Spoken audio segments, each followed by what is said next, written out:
Bonjour à tous. Bon, ça fait un petit bout de temps que j'ai pas fait de vidéo. Au niveau de l'association, les cours ont repris et la présence au rucher est un petit peu moins fréquente, on va dire. On attend éventuellement un jour de beau temps pour faire quelques visites. Les dernières visites avant l'hiver. Alors quand je dis visite, c'est pas des visites complètes bien sûr. On sort un cadre, deux cadres, on regarde la qualité du couvain, on regarde si on n'a pas trop de varroa. En complément des tiroirs, hein. Ça c'est si on a un doute. On peut regarder l'état des réserves, notamment du pollen. Et puis c'est tout, hein, il n'y a plus grand chose à faire. On peut encore remplacer des rennes en cette période. Normalement ça passe relativement bien. Et voilà, hein. L'hiver approche à grands pas. Alors nous sommes en pleine milieu de lierre ici. Je vais vous montrer ça un petit peu en image. Donc la mielée de lierre est claire. Ça rentre du nectar et du pollen. Cette mielée est extrêmement importante. Elle permet aux abeilles de compléter les réserves et je dirais même cette année, elle est constituée carrément parce que certaines colonies manquaient cruellement de réserves. On ne peut pas passer son temps non plus à nourrir. À un moment donné, le miel de fleurs c'est mieux que le miel de sirop.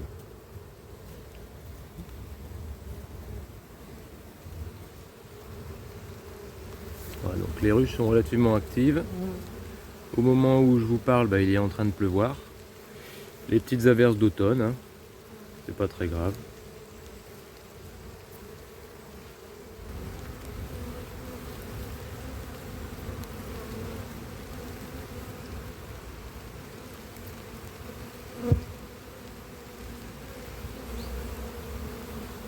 Donc, comme vous pouvez le voir, c'est quand même très actif au niveau des trous de vol avec cette mielée.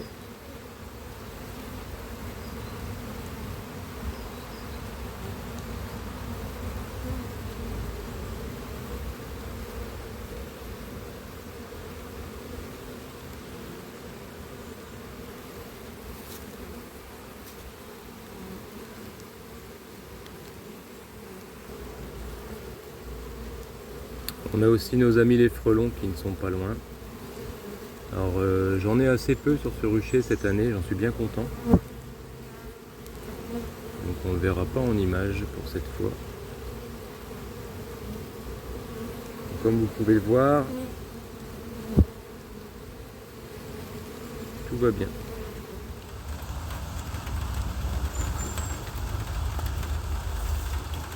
Alors c'est toujours la période pour le moment de nettoyer les ruches qui sont sales. Quand je dis sale, ça veut dire vraiment à gratter. Donc une ruche à gratter, vous voyez un bon exemple. Donc on a des abeilles mortes, on a de la propolis,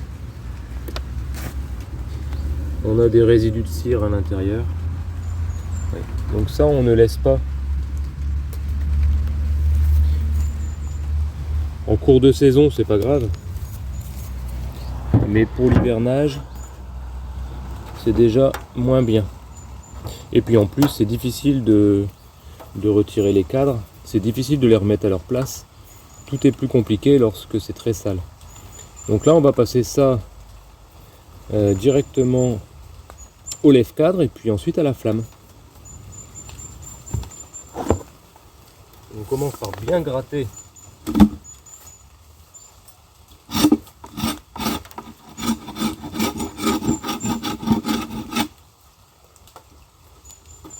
très important de bien retirer, bien entendu, le maximum, je dirais même tout, hein, si on peut,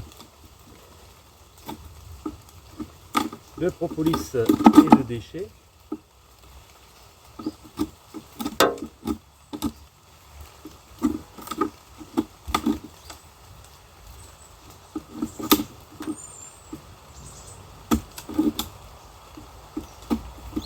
On prend le temps de bien faire,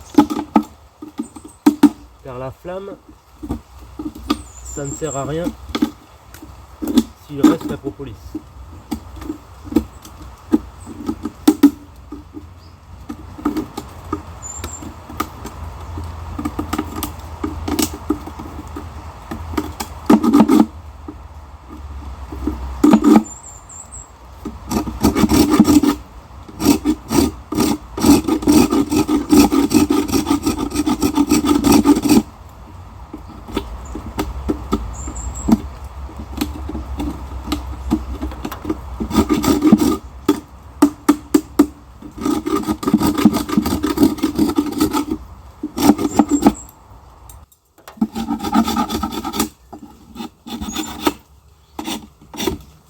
on voit déjà la différence une fois qu'on a gratté. Vous voyez? Donc ça après bien sûr, il suffira de secouer un petit peu et puis passer à la flamme et il n'y aura plus rien. Voilà, on continue.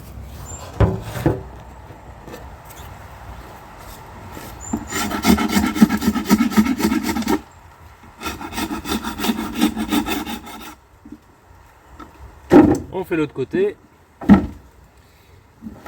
C'est reparti.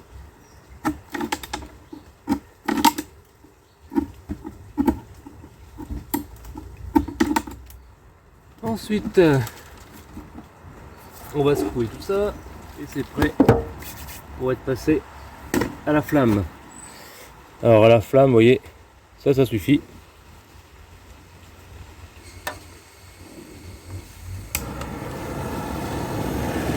Ça suffit, il n'y a pas de problème.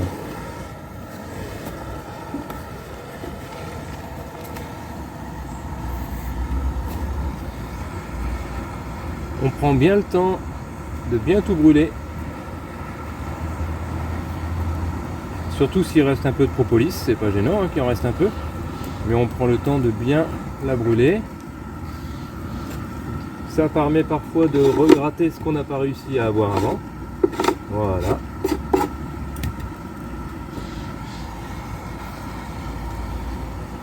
Et là, vous tuez tous les virus et les bactéries ainsi que les champignons qui traînent. Y compris bien sûr la fameuse loque américaine, s'il y en a. Les spores qui traînent. On fait bien le tour. Voilà. On passe en haut.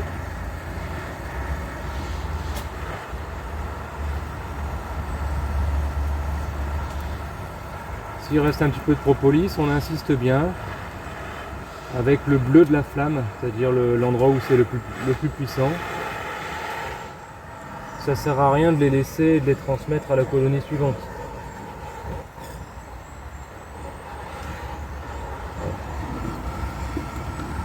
Ça, c'est une colonie qui a été mise dans une ruche propre.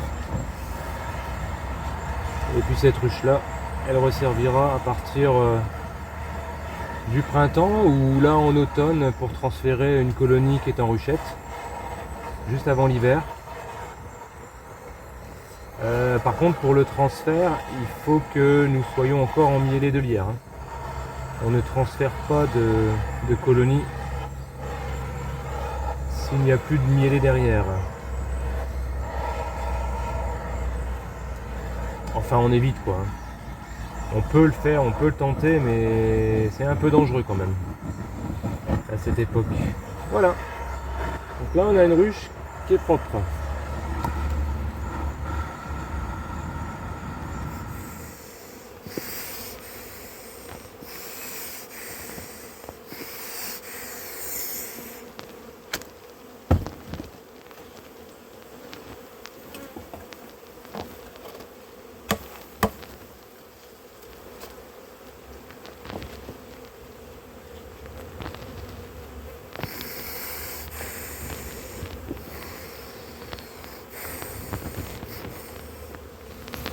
Il y a du miel.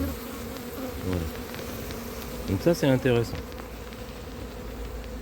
Donc là cette cruchette là me paraissait assez légère, mais en fin de compte on peut voir qu'il y a quand même du miel.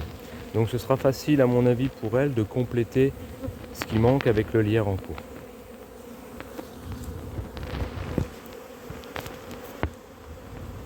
En cette période là on ne visite surtout pas ces colonies par plaisir. Il faut avoir un objectif précis.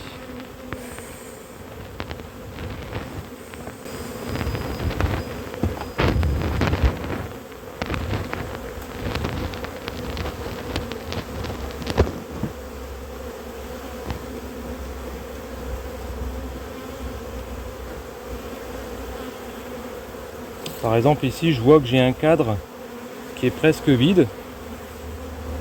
Je pourrais avoir un intérêt à mettre un cadre qui contient plus de miel et mettre celui-ci de côté.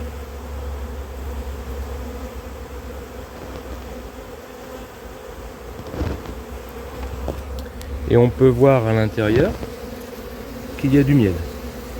Vous voyez?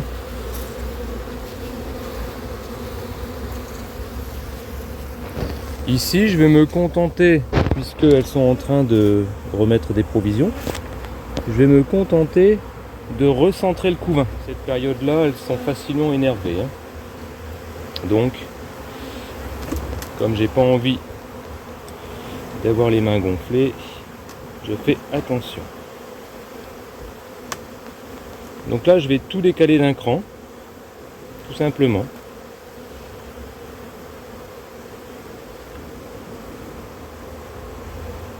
Vous voyez, là, il y a du miel. Tout ça, c'est que du miel. Et il est bien aussi de pouvoir recentrer la grappe.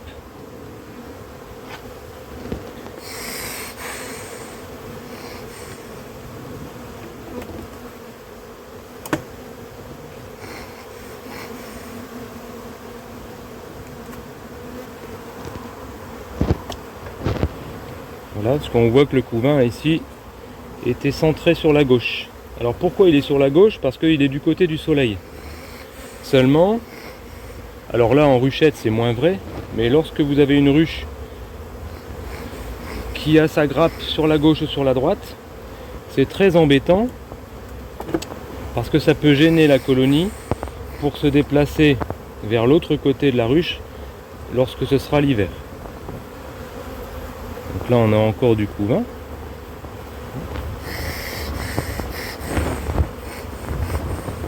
Voilà. On a 2 cadres de couvain.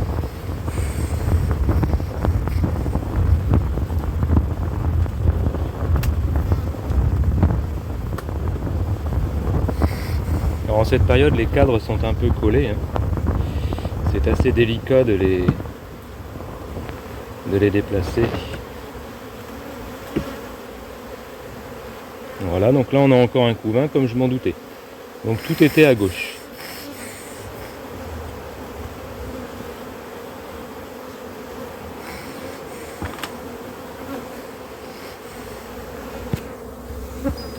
Donc là, on peut voir que j'ai laissé mon espace ici à gauche où je vais mettre le cadre que j'avais enlevé à droite.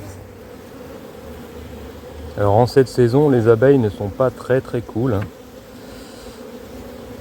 Même si vous avez des abeilles dites dociles, elles sont facilement énervées, ce qui est tout à fait normal.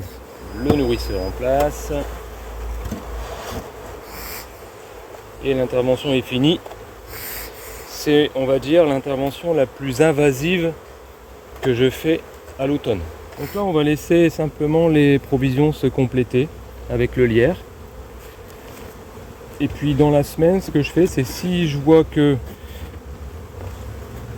c'est à mon sens encore un peu léger, je compléterai avec du candy, ou si c'est vraiment très léger, je compléterai avec du sirop lourd.